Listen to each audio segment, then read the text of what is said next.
Gary, football is a cruel game. Your side's played really well today. I've never seen a goal like that, the Bournemouth equaliser, and it's just so unlucky. Yeah, we're gutted because of the way they got the equaliser, but we've got to be happy that the lads have got their mojo back. You know, we played some really good football. We defended well. We was up against a side that needed to win to keep their hopes alive of getting into the playoffs. Obviously, their hopes are still alive, but in our house. And I was just so pleased that we entertained. I thought the crowd were very good as well, and they were entertained, and they showed that. It's just a gutter, the equaliser, because probably I felt we deserved to get something, probably just more than a draw.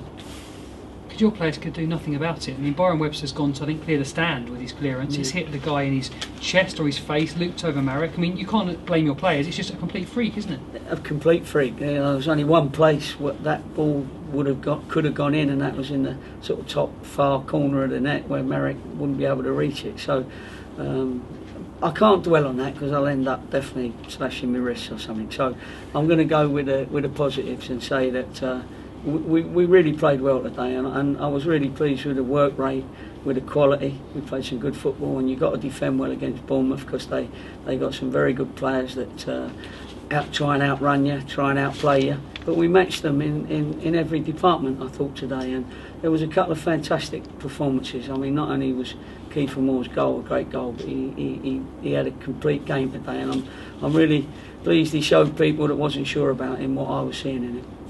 I mean, his goal was right out of the top drawer. It dropped him on the edge of the box. First time volley, top corner. Doesn't come much better than that.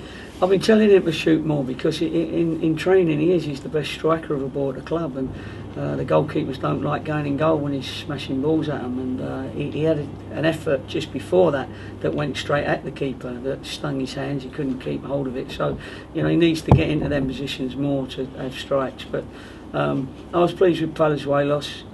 I was pleased with our departments. The defence played well, midfield played well, and the forwards played well. So, you know, I can at least go home being happy that my team have looked like a championship team today. You must have been pleased to see the other results. I think all the other teams around you lost.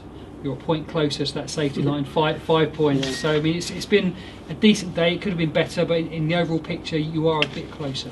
Yeah, we are, and you know, after every round of weekends that you look at it, and yes, we are a little bit closer, but it means that the next games become even more and more important to get that win. You know, we need that win. It would have been handed today, but anyway, you've got to get your form back. It's no use saying we've got to win the next 3 and be playing really poorly, you know. So at least we know we've hit our form today, and hopefully we can go into some of these big games now coming up, the last 4, against some teams that are still challenging for playoffs, and we've got to try and win at least 2 or 3 of them. You mentioned the big games. It's a big Easter now. Easter's so often crucial in football. It's falling late this year. The Good Friday game for Blackburn, the Monday game against Huddersfield. 2 games in 4 days. Yeah. Huge. Yeah, they're huge, and you know they're going to be huge for our small squad. So we've got to make sure they recover right. It'll be like recovery game, and that's how it is now for a couple of weeks. There's 4 games left, but it's only 2 weeks of the season. Anyway, we're going into it in a bit of form, so who knows? I did say that some teams could go right through from now till the end of the season without winning a game, and if that's the case, then you know, 2 or 3 wins would probably just suffice. Well done today. After the lows of Tuesday night, it's great to see you back with a smile on your face and still in there fighting. Yeah, the boys recovered well, thanks.